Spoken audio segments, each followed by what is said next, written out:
Welcome to another edition of the Ascension Football Show. It's part two of a previous discussion where we have none other than Kieran Edwards in the hot seat. Again, he dealt with his position as the EFA president. This time around, we'll be discussing his ambitions for Super League presidency.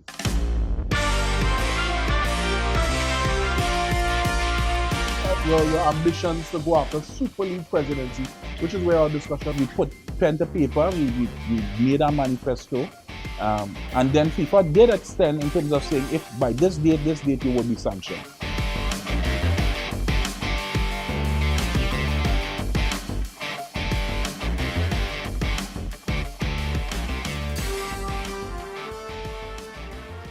So Kieran Edwards is, for those of you that may not know, currently Eastern Football Association president, and you would have launched, Kieran, your ambitions to go after Super League presidency, which is where our discussion will take us today.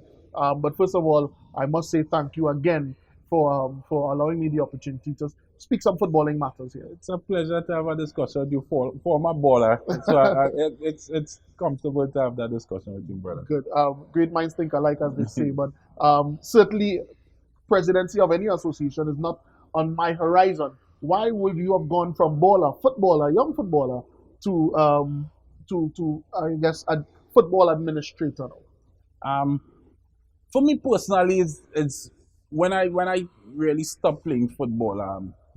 Got an injury young, in my early 20s, and it kind of it was a niggling injury, and it restricted me from playing any top flight football.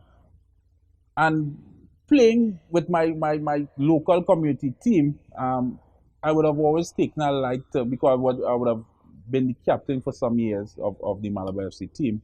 And I've taken some light in terms of leadership. And then going into my profession in terms of construction and then into politics, I've always been in a leadership position. And persons would have engaged me to become part of the executive of the East Zone. One that I was kind of reluctant to take because of time and different things, different reasons. And I turned it down the first time. And because there was some issues within the East Zone where the president was taking the East Zone in a direction the clubs weren't really in favor of. And they asked me to come on and be part of that executive to remove the then president. And I turned it down based on time. And I didn't think I had what it takes at that time to be part of our executive and understanding the rules of administration on that level and that kind of stuff. So I turned it down. And then becoming the co-owner of Malabar FC and taking up that responsibility of ownership on a club and seeing the problems going through his zone and seeing it firsthand and seeing it affecting your club when administrators make decisions or take the league or the zone into a particular direction, I realized the importance of it, and I realized I had to be part of it. And then I was asked again, the person that we put in charge to take over at that time was going out in terms of he wasn't running again, and a new executive was being formed. And persons would have asked me to be part of it, and I told them at this time I have the time to be part of it. And we had some meetings, and they would have asked me to be the president of the group, of the executive. It was a shock. I'm a young man, a lot of old experienced guys being part of it. The likes of Ansel Elcock and Adrian Nunes and Kieran Edwards, my namesake Bobo, former national players, all guys that have national senior caps. And they asking me to be part of it. The clubs, senior guys with the clubs are talking about guys in the 60s and 70s, club owners saying that we want you, we're seeing what you're doing in the communities and various communities and what you're doing in your own personal life. And we want you to lead the association in that same vein. We know that you're fair, you really don't have the time to come in and be on any as they say, there are a lot of commingling of funds when it comes to administrations and administrators, and they see that it wouldn't be that wouldn't be an issue for me. So they asked me to become the president, which I accepted, and I then became the president in 2019 for the East Zone. Moving forward to now, and how I became to even run for the Super League, I would have been part of being on the president of the zone. I was nominated to sit on the board of the TTFA by the zone as their rep. One that I think I gained a lot of experience and a lot of knowledge from being on the board of the TTFA for that short time. And persons would have seen my exploits on the board. They would have seen my drive behind ensuring that the normalization committee would have been reinstalled, because they were installed and then the whole court case and whatnot, and saw my efforts there. Um, would have seen my Certain persons would have seen my efforts with the Pro League and then with the Ascension tournament, being the director of the Ascension tournament. And the issues in Super League, I think it's well documented that the issues that Super League are currently faced with. Persons would have asked me to come on board. I would have been, we'd have sponsored the Super League in 2019 as well. So clubs would have seen that as an opportunity now for some level of transformation of the Super League. The long-standing president, Mr. Keith Lecloy, would have resigned, and the interim president, or the president coming after, I don't want to say it's an interim president, but the president that would have served the 1 year in terms of Clayton Morris would have said that he's no longer interested in running again. And persons would have said, well, we want you to it's something that I slept on for many nights. I had discussions with the executive of the zone, but I thought that the zone would have been in good hands with the persons that was vice president, second vice president, and I decided to take up the challenge to run for the Super League.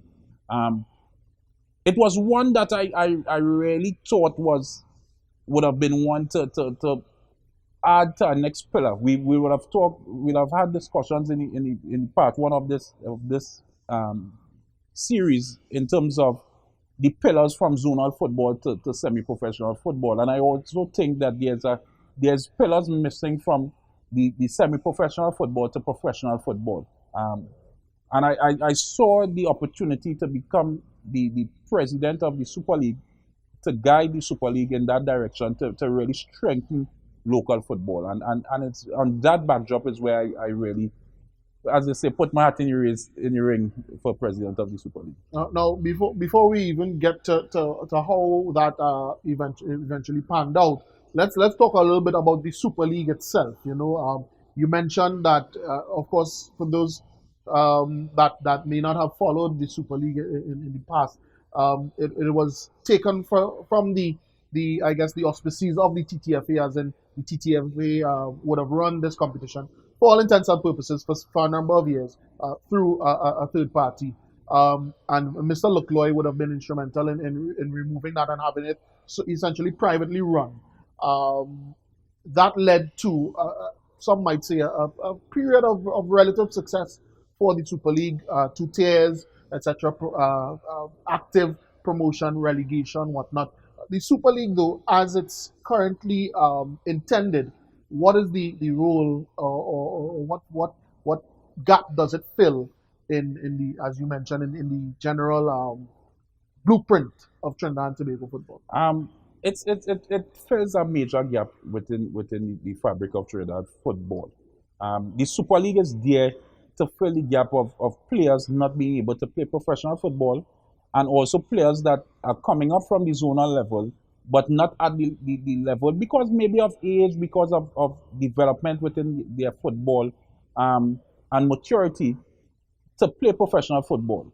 The 19-year-olds, 20-year-olds that would eventually go on to play professional football, but need that stopgap, that area where they could just stay, Bloom a bit, yeah. that nursery, Yeah, where yeah. they could just stay there for a season or two before they really gain that Or maturity. even some of those who are not particularly inclined to play professional football, they might be good enough but they don't have time. You have, They have and, jobs. They well, have I was going to get to that. yeah, So there's another group of players that want to play for football, but because of the various careers, they are not allowed. Because professional teams train morning and evening, you are not allowed. You can't make that. You choose not to play professionally. You could play semi-professionally, where clubs are really from your communities, so you could still be give back to your community in terms of playing football, but you're not restricted by time to be able to pursue a career in other fields.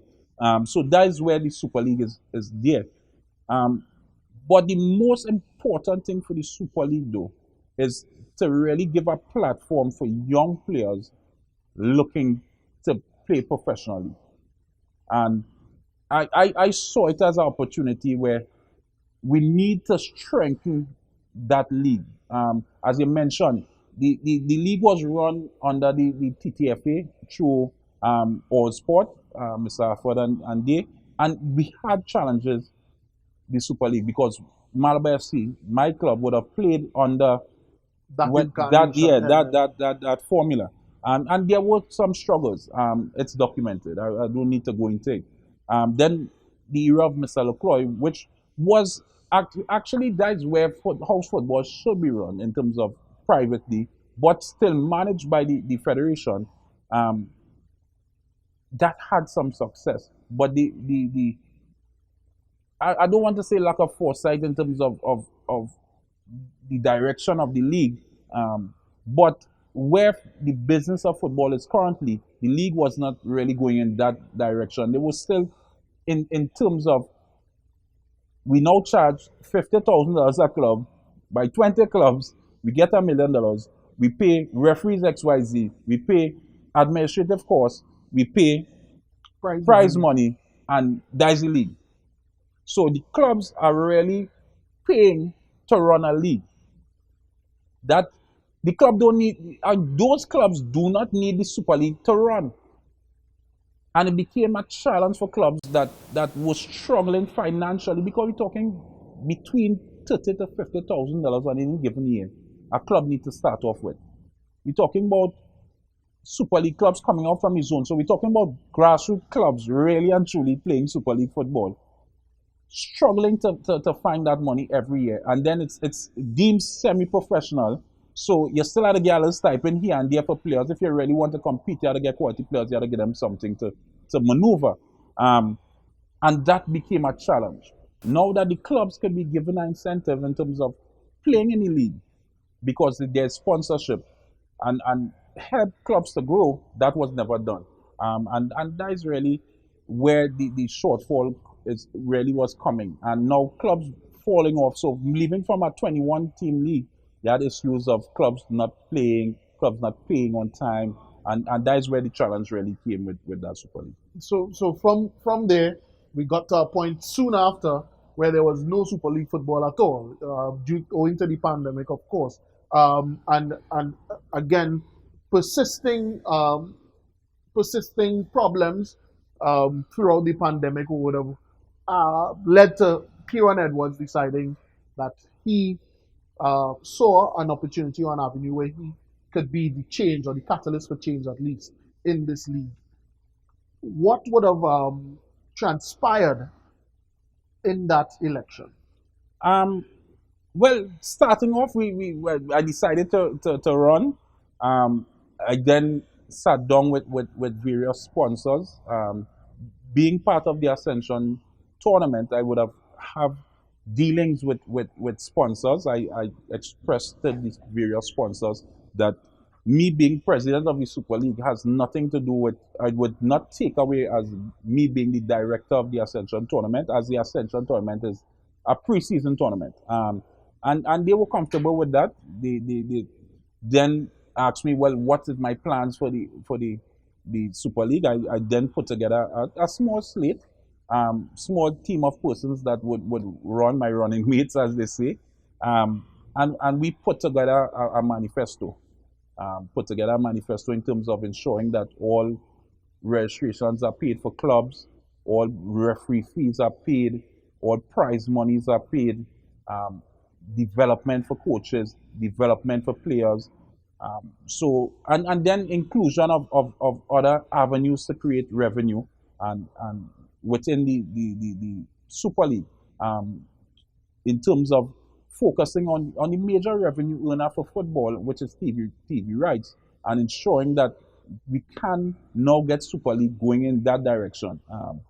When that was done, we put pen to paper, we made a manifesto, and then engaged our sponsors.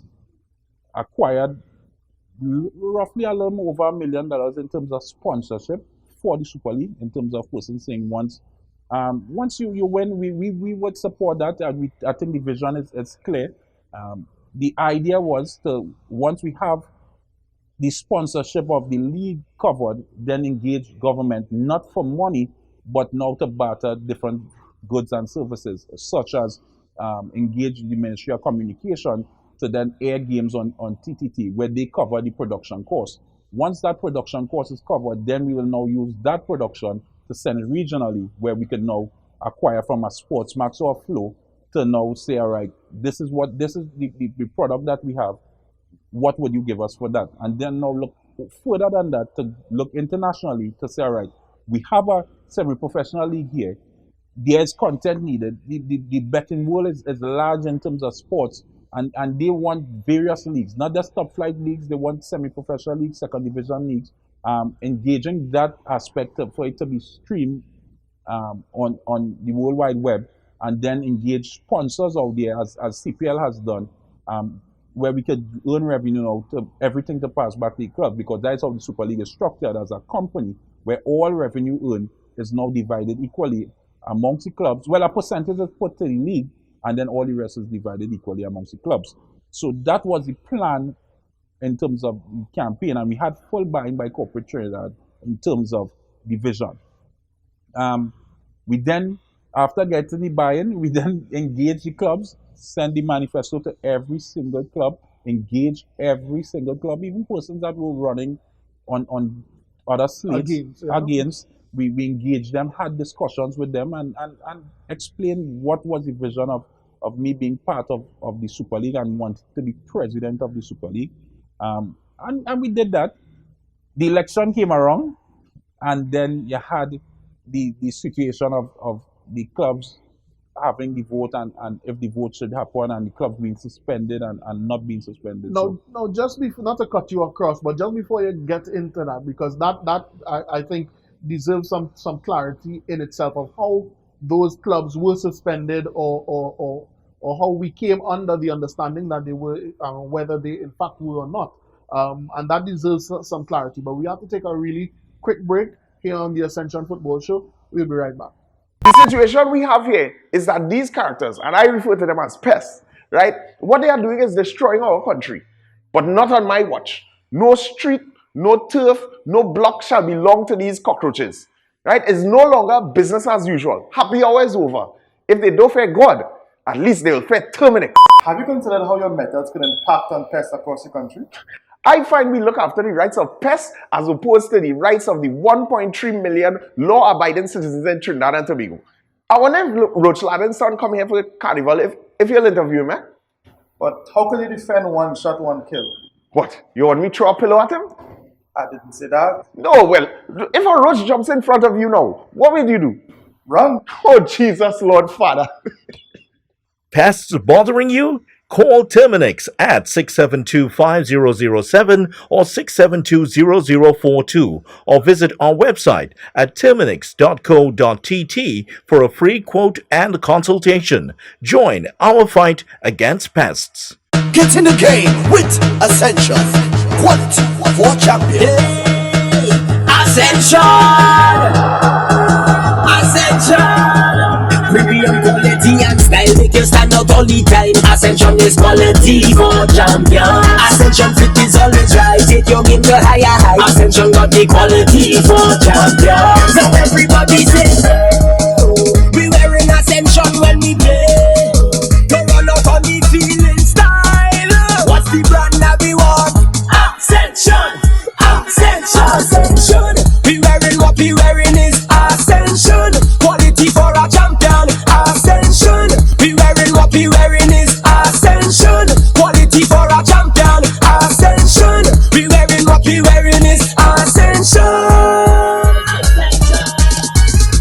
game with Ascension. Quality for champions.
Amante Del Cafe is located at Magnificent Mall, number 271 Southern Main Road, Vancouver. Amante Del Cafe. Happiness begins with brew.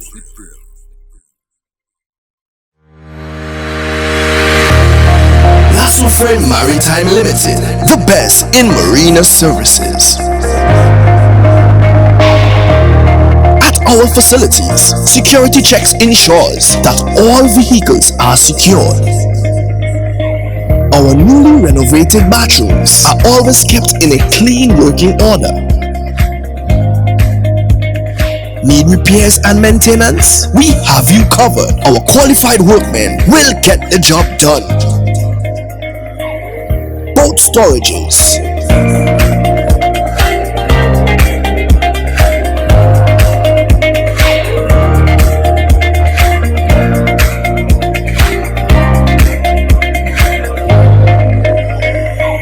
from our marina, you can easily push off for a family sailing trip.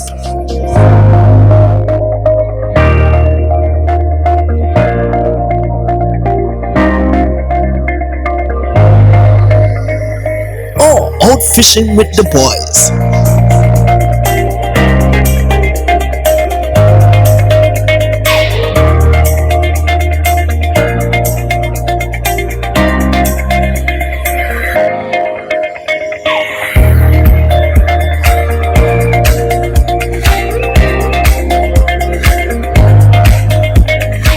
Or a fun DDI experience with friends.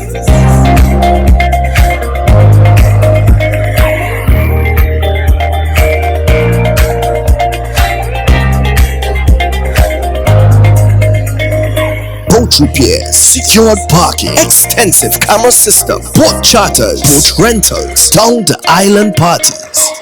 Contact us at 1-868-634-1653. Lasso Frame Maritime Limited, the best in marina services. Life's better on a boat.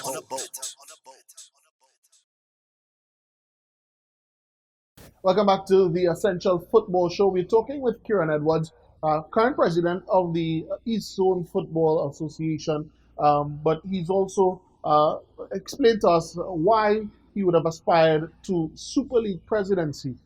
Before the break, he was describing a situation where certain Super League clubs would have been suspended several years ago. And of course, their role or the role that they could and should have played in the Super League election. Um, Football compliance has become a raving topic across the globe as the bosses globally, regionally, continentally even have mandated that in order to have the football structure in any particular country run in a certain way or function in a certain way, clubs and teams must become compliant. Now, we understand that this would have presented certain challenges to some clubs locally in Trinidad and Tobago, Pro League and even Super League, but more so in this instance, the Super League. Kieran, just kind of, if you could, put break some of that down and put it in layman terms for those of our viewers that may not be up to speed with that situation.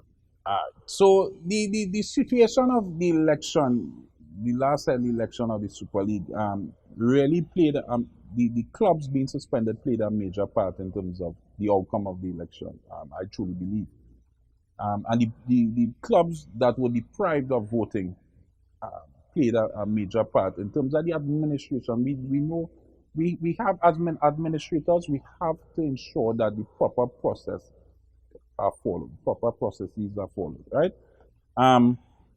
So I want to start from the beginning. Before I go into how the election went and the vote and the numbers, I want to go into the beginning of these clubs not being or being deprived of voting at this the last Super League election. Back in 2018, the Super League would have had discussions as every other area in terms of getting compliance in order. And the TTFA would have made a push to ensure that all persons were compliant. And they more so made a push with delegates and persons directly involved with the TTFA. And there was a board meeting where the president of the TTFA would have made suggestions of persons may face suspensions if they are not compliant. Then the Super League rep would have taken those discussions from the board of the TTFA and brought it back to the Super League, where the Super League also made a decision where clubs should be compliant. And if clubs are not compliant, they would also hand down suspensions for clubs that are not compliant. They then went to a EGM of the TTFA, where they tried to suspend clubs and various bodies that weren't compliant to the TTFA. That was not successful, and no one was suspended by the TTFA. The Super League, on the other hand, also sent out suspensions and handed out suspensions for various clubs on different matters, some being compliance. The deem of all these clubs being suspended on compliance is not true. Some were suspended based on not paying match fees or not match fees, but tournament fees or late payment of such. But there was a group, 7 clubs in totality. Wassa, Phoenix, Youth Stars,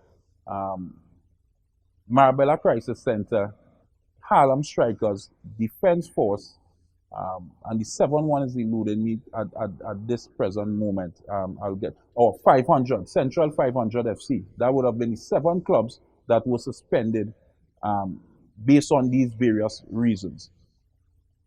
At that suspension, it actually came a kind of verbal suspension, and nothing was done, but it was suspended by the board. But the constitution of all constitutions, and this is the constitution of FIFA, the parent body of football, gives once a member is suspended by the board or the executive, they must come to the general meeting, the next general meeting, to seek approval of that suspension by a 2/3 majority. That is the reason why the TTFA was not suspended at the first initial stage, because persons would have been saying FIFA doesn't have the 2/3 extended and the Congress is coming so close, so FIFA would hold their hand. And then FIFA did extend in terms of saying if by this date, you will be sanctioned. In 2019, they would have been given a suspension letter. So in 2018, they would have been talking about suspension on compliance and different various reasons. Clubs were not allowed to play in the league. In 2019, they were given an official suspension letter by the board of the Super League, stating you are suspended, not on compliance, but you are suspended for not playing football for 2 seasons. This is the official document of the Super League in 2019. They then took that letter and brought it forward to the next general meeting. And at the general meeting, persons would have made a claim I have not missed two seasons. We would have missed the 2018 season, but not the 2019 season. It has not started as yet. So the membership said, we're not even bringing this to a vote. Leaving this until when they miss 2 seasons, then we would engage. The executives of the Super League then went ahead and started a league soon after that general meeting and left out the clubs. They said, well, if you could play, you could play. But the clubs were left out of playing in that 2019 season for various reasons. Clubs say they couldn't make it, it was short, the notice was short, and whatnot for various reasons. So they didn't play in the 2019 season. But the constitution of the Super League says at that meeting, if there is no vote to suspend the clubs, to approve the suspension of the clubs are automatically back into the Super League. So they're automatically back into the Super League at that point. The league played. Clubs did not participate in the league in the 2019 season. So now they can now officially bring forward that 2020 suspension, which happened.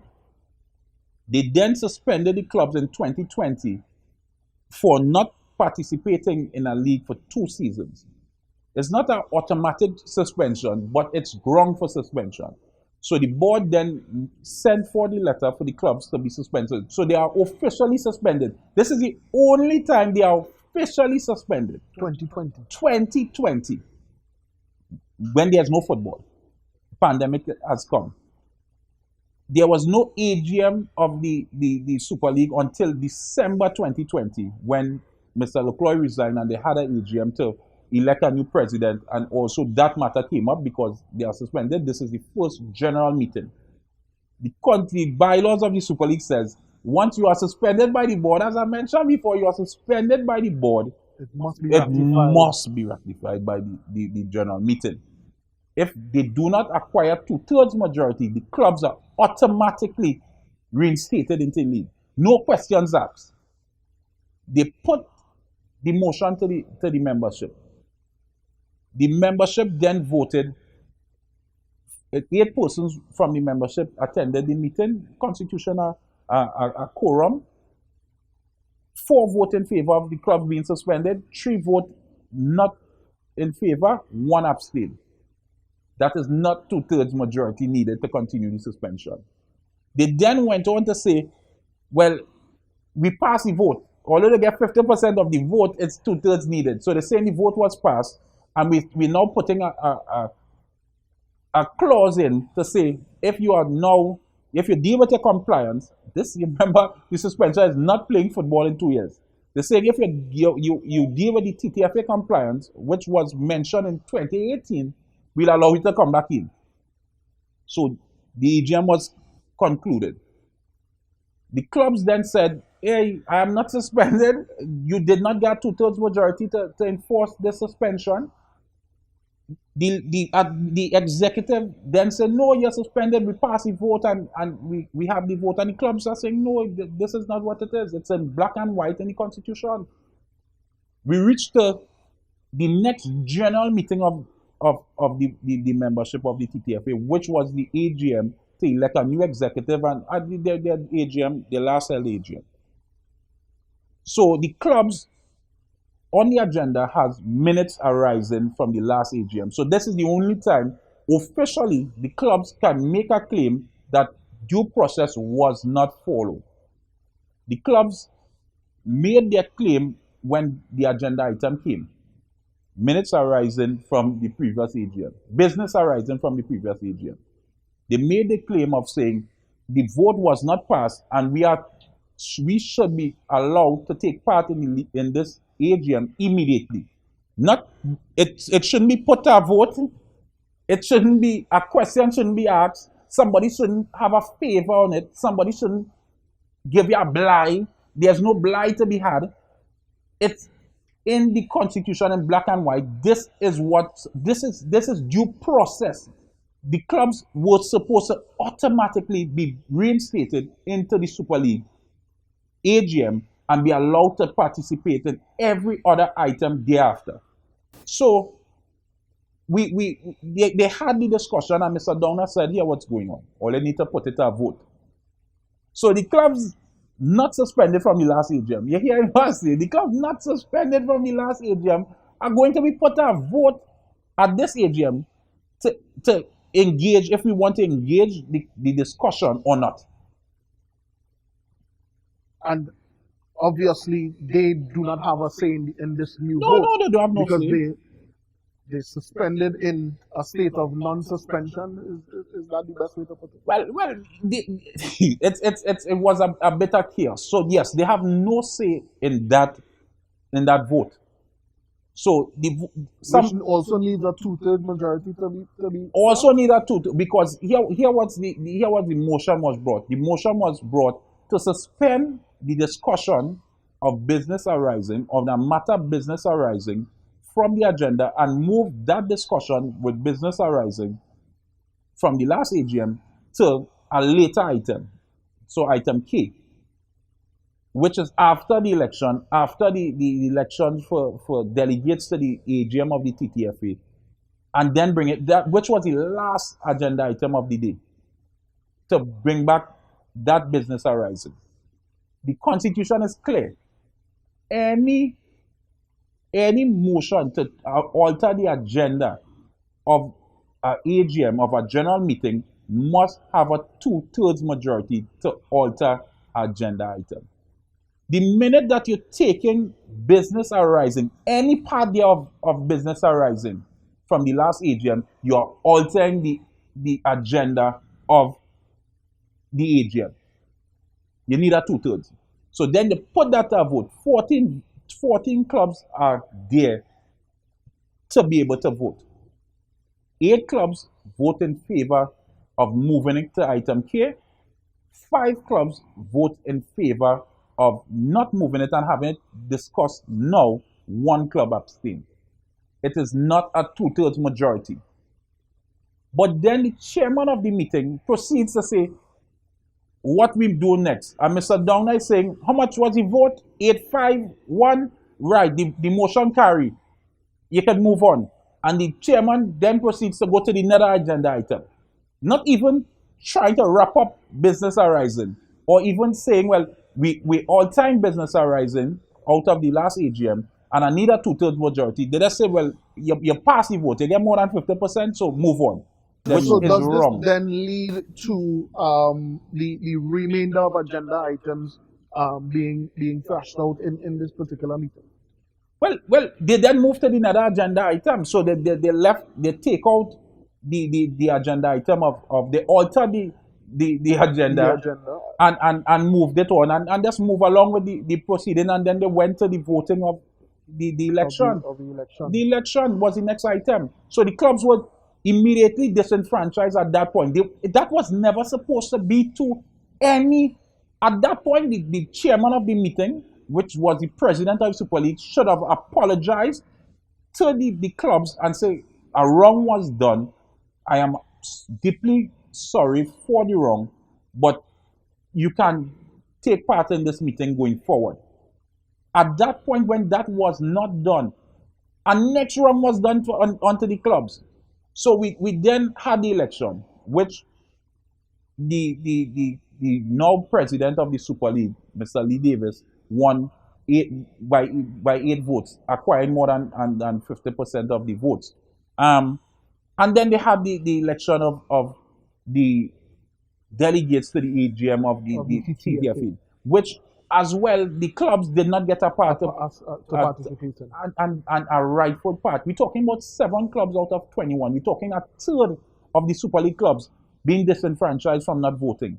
It's ridiculous. They then moved to the item back again of the discussion for, we're talking about that to reinstate.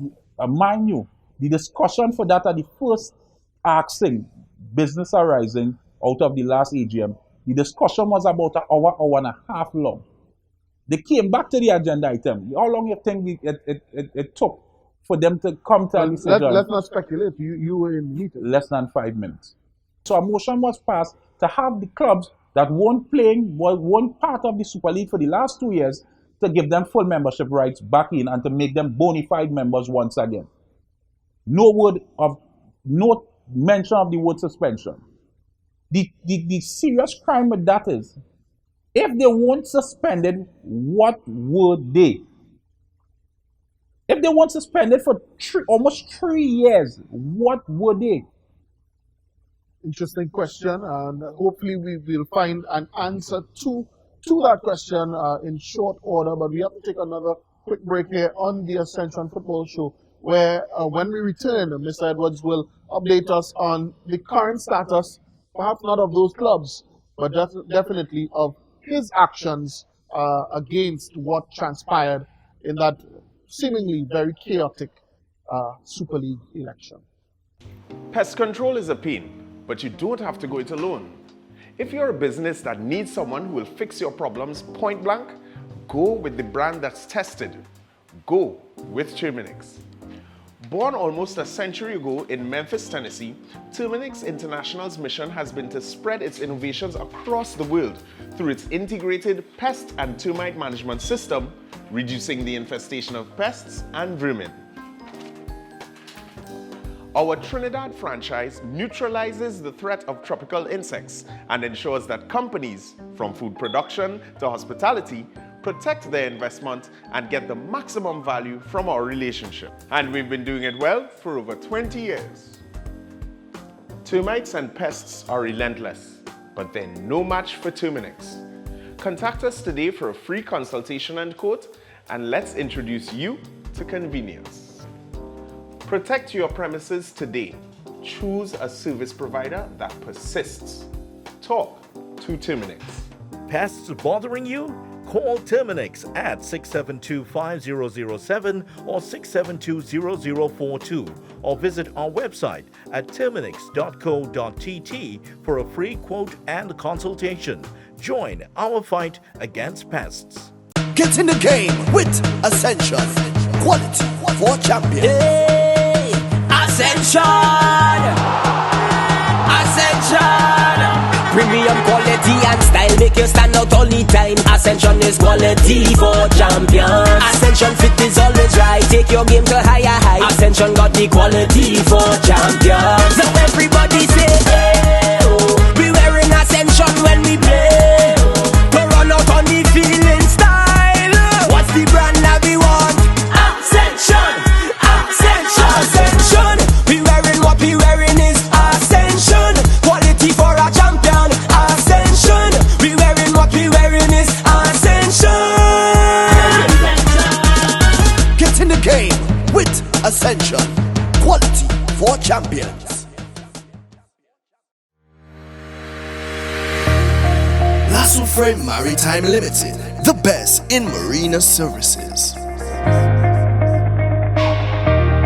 At our facilities, security checks ensures that all vehicles are secured. Our newly renovated bathrooms are always kept in a clean working order. Need repairs and maintenance? We have you covered. Our qualified workmen will get the job done. Boat storages,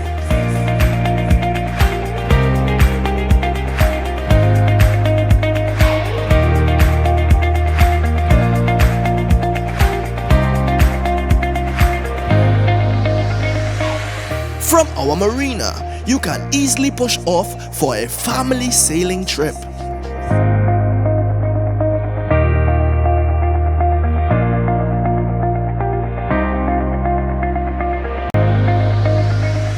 Or out fishing with the boys.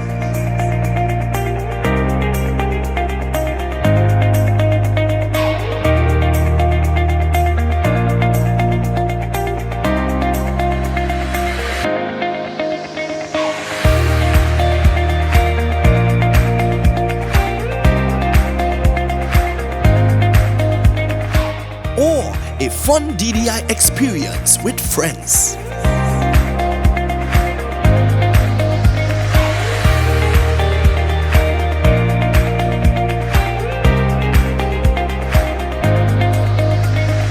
Boat repairs, secured parking, extensive camera system, boat charters, boat rentals, down the island parties.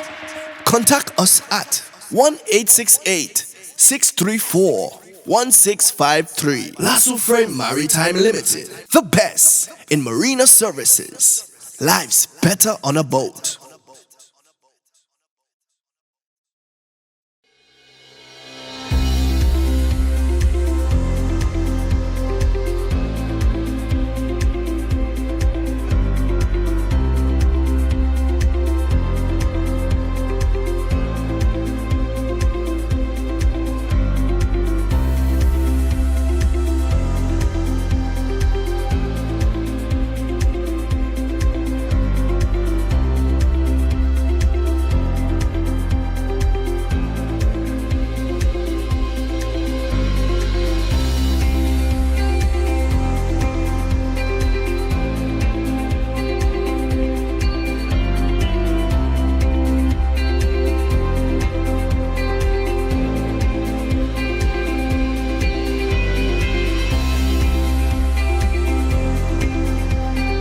Amante Del Cafe is located at Magnificent Mall, number 271 Southern Main Road, McBean, Couva.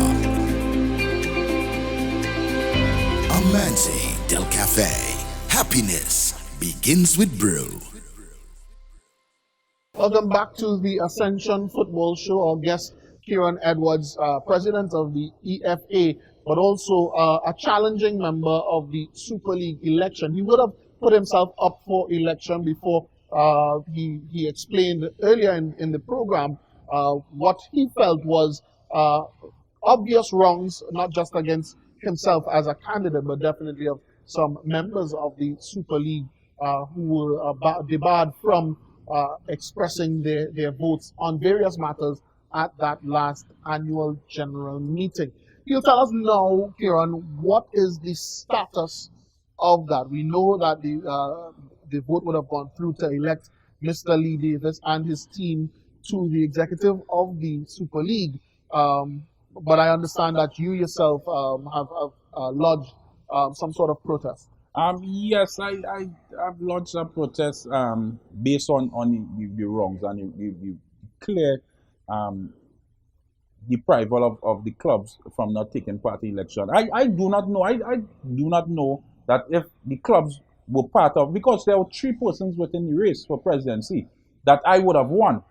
I'm not saying that in any way. What I'm saying is clear process must be followed. Due process must be followed. That as administrators, we need to follow due process. And I would have had discussions coming out of that election, because I would not have been the spokesman for those disenfranchised clubs. So I want persons to understand that clearly I am not the spokesman for these clubs. I had no engagement with the clubs before and in terms of their situation. When I came to the AGM and I saw the wrongs that happened, I knew I could not have stayed silent. I would have had discussions with persons that I look as mentors within administration. One being new to the administration as well, that would have had discussions in saying in terms of let go and let God.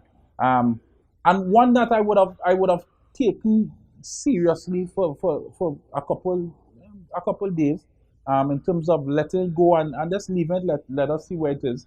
But persons would have called me and say, how can you allow this to happen? Where is this in terms of how this could happen? Mind you, TTFA would have sent a letter to the Super League the day before the election saying that these clubs were never suspended and should be allowed to be part of the Super League. The day before.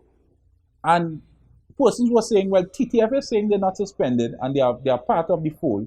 Has nothing to do with Super League saying they're suspended. So I just listened to all the various points, and what I knew was that clear error was had in terms of 1, moving the agenda item, and 2, having the club suspended after the general meeting before last. So on that, I then sent a formal protest to the TTFA and a formal protest to the Super League, outlining the errors and outlining the blatant wrongs on the constitution that we had. And I did one with the Super League, and I gave them a time frame of where I hope to have a response in terms of seeing where it's going. I do not know how they would treat with it, but somebody needs to have a sit down because we're talking about a person from the TTFA was in the meeting. We're talking about the normalization being installed to right these wrongs because these wrongs are ills of the TTFA as a whole and football in Trinidad as a whole in terms of persons disenfranchising different groups because you don't support me or you don't like me or I don't think you would support me. So I need to, and we need to ensure, even though it might have been a lapse of persons just not knowing, but at this juncture of our footballing history, we need to get it right on all levels, from financially, from administratively, in terms of the constitution, because FIFA would have had issues with our statutes in terms of putting a normalization and putting it as the second most high priority. Um, we need to fix our administrations and how things going. So that was the backdrop of me sending a protest in terms of saying, let us see if we could get this right. And however it goes, because somebody having 8 votes would have some support. And maybe they might continue to. So it's not about saying who would win or who wouldn't win and that kind of stuff, but it's ensuring that persons who are bona fide members of the Super League are given a hearing to pick their next leader. How have those letters been received? Have you had any responses from either the Super League or the TTFA on that? I would have had a response from the Super League acknowledging they received the letter and they would treat with it. The TTFA, I would have had discussions with the General Secretary in terms of him receiving the letter and they would treat with it. I would have had a discussion with someone that would have been engaged by one of the two parties. He didn't let me know who. In terms of some sort of advice on the matter in terms of the constitution. I still believe that person, being a mentor of mine when it comes to constitution, is not the person to give advice because of a level of bias and a perceived bias. I'm going to say a level of bias because I don't think in any which way he would have that bias, but that perceived bias in terms of him giving advice in the matter. And we need to be very careful in situations like this when it comes to perceived bias in matters relating to the constitution and disciplinary matters and whatnot. So I await the response. I'm also informed that clubs would also seek redress through their means, through their right, through the bylaws of the Super League. So they are going down that road in terms of how they treat with it. And I wait and see, and I hope that at least we can have the discussion, even if at the point of this saying, well, a wrong was done, we are not doing anything about it. We're not going to have a fresh election because I would have asked for fresh elections. But a discussion must be had in terms of saying, yes, this is where the wrong happened. It didn't happen yesterday. It's happened years ago. And we have to ensure, and across the board, we have to ensure that it doesn't happen again. I was just about to ask, how far are you willing to go with this action? Let's say, for instance, a similar occurrence comes up where the TTFA or the Super League does not immediately deal with your protest or some of the points that you are outlining in that protest. How far are you willing to go? I don't see it as an issue where the Super League nor the TTFA, the Normalization Committee, wouldn't treat with the request. The normalization was put there by the FIFA to right the wrongs of Trinidad football. And they need to always, and I think the persons are there honorable people, honorable persons. When you see how they conduct business, how they conduct meetings, I think it's a level of maturity and so the persons that are part of the normalization, I see that due process would be followed. They even though they may not say yes or no to, or be even rule in my favor, I think they would have that sit down, that hearing, see the facts, calling persons from both the executive of the Super League, the previous executive of the Super League, persons that would have played a part, calling the clubs, calling myself, calling persons and come up with a position of where do we go next and wherever they decide to go next, I would be comfortable with. It's not a situation. It's no hidden fact that when taking matters to court is a no-no in my book. It's a no-no. We do not. I don't see myself going to cast on the matter unless the clubs decide they want to go that route and they ask for assistance on that matter and whatnot. Then that's a different scenario. But I think locally here in Trinidad and Tobago, the constitutions of both the TTFA and the Super League gives enough redress for persons in this matter. It's clear in black and white and gives enough redress for clubs. There are many different ways. There's an EGM can be had to air those things and come up to different positions. There's the disciplinary committee of the Super League. There's any ad hoc committee that the TTFA so wish to engage in to treat with the matter. So I think it would be addressed and I would be comfortable with whatever decision both the Super League and the TTFA. And I think if it's just dismissed as like sweep it under the rug, it would go down in history as a sore point in terms of the administration of football if this situation is just said, well, let's dismiss it as say nothing wrong happened.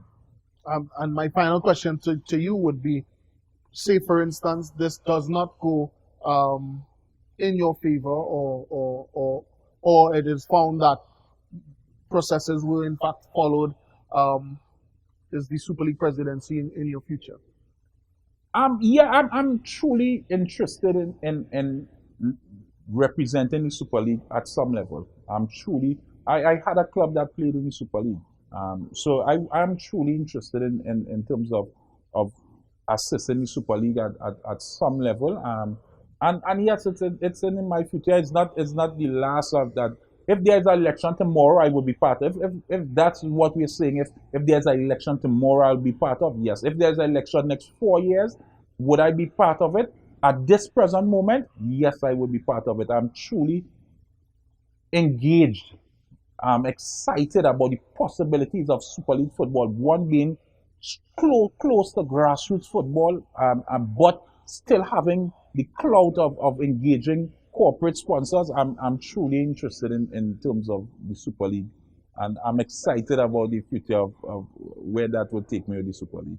Well, hopefully it's only up, as the word ascension could translate. So I want to say thank you very much once again, Kieran, for airing your concerns and certainly putting this matter in some sort of clarity for those of us in terms of our viewers that may not have necessarily followed it and will wonder what's the current status.